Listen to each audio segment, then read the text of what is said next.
Assalamualaikum warahmatullahi wabarakatuh. Nama saya Heri Nofrinda.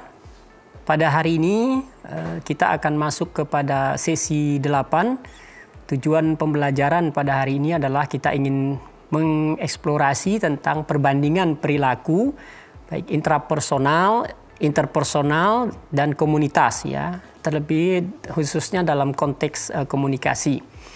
Sebagaimana saudara-saudara ketahui semua bahwa ini adalah sesi lanjutan bahwa sebelumnya sudah disampaikan oleh narasumber yang lain tentang perilaku intrapersonal, interpersonal, dan komunitas.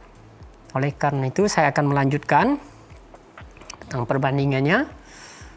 Sebelumnya kita akan bicara tentang health behavior, perilaku kesehatan. Menurut Gottman, health behavior itu disebut sebagai those personal attributes such as beliefs, expectation, motive, values, perception, and other cognitive elements.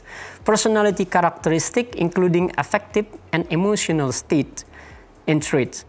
And overt behavior pattern, action, and habits that relate to health maintenance, to health restoration, and to health improvement.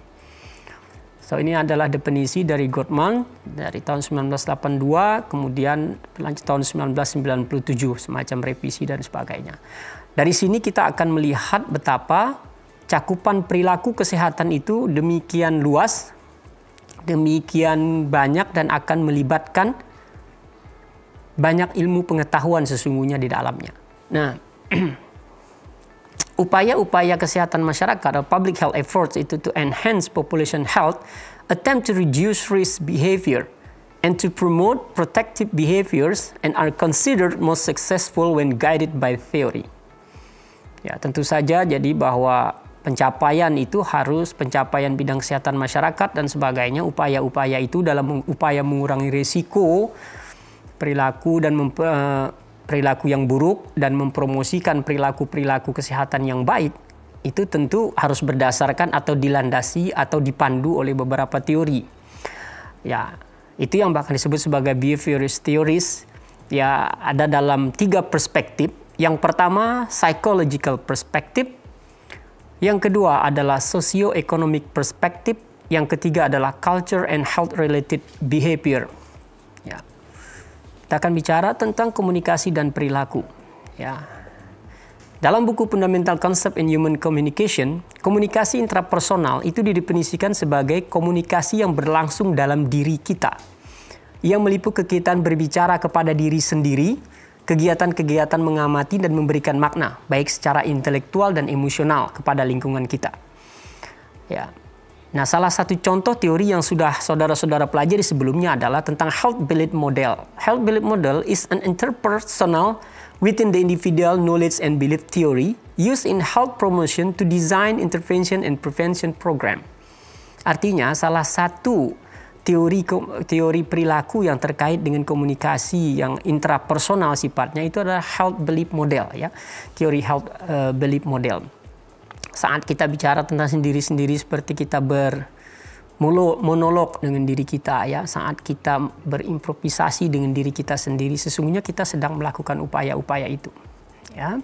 Kemudian komunikasi interpersonal adalah komunikasi yang dilakukan kepada pihak lain untuk mendapatkan umpan balik, baik secara langsung maupun dengan media. Nah, berdasarkan definisi di atas itu maka terdapat kelompok maya atau kelompok dan kemudian ada kelompok faktual, yang aktual dan faktual, ya. Jadi menurut Effendi itu pada hakikatnya komunikasi interpersonal itu bagian komunikasi antar komunikator dengan komunikan.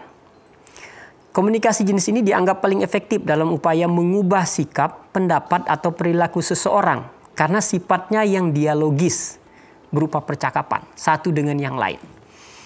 Nah, itu jadi salah satu bagian perbandingan antara perilaku. Jadi orang berperilaku bicara dengan dirinya sendiri, dia sedang berkomunikasi intrapersonal, kemudian dengan pihak lain dia berkomunikasi dengan interpersonal. Nah, dalam bidang kedokteran gigi, kemungkinan besar paling banyak ini akan kita lakukan, terutama dalam konteks hubungan antara pasien dan dokter. Karena kita bicara dengan one-to-one person atau satu dengan satu keluarga, terutama pada pasien anak-anak misalnya. Kemudian ada perilaku kelompok atau komunitas. perilaku kelompok atau komunitas adalah semua kegiatan yang dilakukan dua atau lebih individu yang berinteraksi dan saling mempengaruhi dan saling bergantung untuk menghasilkan capaian atau prestasi yang positif baik dalam jangka panjang maupun untuk pertumbuhan diri sendiri. Ya, ini komunikasi kelompok atau komunitas. Nah, di sini juga kita berperan sebetulnya karena memang tujuan nanti arah perilaku itu adalah pengubahan perilaku pribadi dan juga nanti akan kelompok komunitas. Ini terkait tentu saja dengan pencapaian dari program studi kita, ya. Salah satu kompetensi dalam bidang ilmu kedokteran gigi komunitas tentunya. Nah, kemudian ada yang disebut dengan ecological perspective, ya, perspektif ekologi di dalam promosi kesehatan atau health promotion. Nah, ini berdasarkan sumber yang nanti Anda bisa lihat sendiri di bawah ini, bahwa membantu menempatkan poin intervensi promosi kesehatan dengan mengidentifikasi tingkatan pengaruhnya pada kebiasaan individu dan mengenali kebiasaan individu yang membentuk atau dibentuk oleh lingkungan. Jadi ini fungsinya untuk membantu nih poin intervensi kesehatan, identifikasi tingkatnya, ya. Kemudian dengan menggunakannya sebagai acuan dalam promosi kesehatan, maka promosi kesehatan dipandang sebagai perubahan yang terencana dari gaya hidup, kondisi kehidupan yang berhubungan dengan kesehatan melalui berbagai perubahan baik di tingkat individu, interpersonal, maupun populasi. Jadi ini adalah perspektif menyeluruh, melihat seorang personal, kemudian interpersonal dan komunitas itu sebagai satu bagian utuh menyeluruh, dan memang sesungguhnya harusnya demikian. Jadi saat kita ingin mengubah sesuatu perilaku dan sebagainya, alangkah baiknya kalau pendekatan kita memang pendekatan holistik yang menyeluruh dan tidak parsial sesungguhnya, ya. Ini seperti itu. Nah, dari sini kita akan melihat level atau pengaruh, ya, tingkat pengaruh, level of influence. Kita perhatikan, dilihat nih dalam tanda ini perbedaan konsepnya terlihat jelas di dalam tabel ini. Ya, intrapersonal level, perhatikan ini sekaligus merupakan simpulan, ya, dari sesi ini. Jadi di mana perubahan intrapersonal, perubahan perilaku dilihat perbedaannya itu dari intrapersonal itu seperti ini, individual characteristic that influence behavior such as knowledge, attitude, beliefs, and personality trait. Ya, kemudian interpersonal level. Ya, interpersonal level didefinisikan sebagai interpersonal process dan primary groups, ya, including family, friends, peers. Peers itu kelompok, kalau bahasa keren kita itu ya kayak geng-geng gitulah kan biasa, ya. Manusia atau ada kelompok-kelompok anehnya gitunya. That provide social identity, support, and role definition. Ya. Nah, di dalam population level, di situ ada institutional factors, ada social capital factors, ada public policy factors. Ya, dalam institutional factors kita lihat ada rules, ya, ada regulation, ada policies, ya, kebijakan dan sebagainya. Dalam social capital factor ada social network, ya.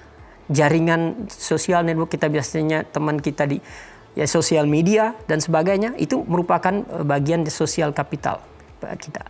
Kemudian ada public policy, ya, baik itu sifatnya lokal, bersifat yang regional, state maupun federal, dan aturan-aturan yang mengatur, yang mensupport aksi-aksi kesehatan, seperti misalnya mungkin daerah ada yang mengatakan car free day dan sebagainya, itu sesungguhnya semacam public policy factor. Jadi kira-kira seperti itulah sesi kita pada sesi ke-8 tentang perbandingan perilaku. Di sini Anda akan lihat sudah jelas dari intrapersonal, interpersonal, dan populasi. Demikianlah sesi kita pada hari ini, ya. Setelah saya sampaikan kesimpulannya, untuk selanjutnya kita akan mempelajari hal-hal yang lain yang mungkin tidak akan terlalu lepas dari kaitannya dengan sesi ke-8 ini. Terima kasih atas perhatian yang diberikan. Assalamualaikum warahmatullahi wabarakatuh.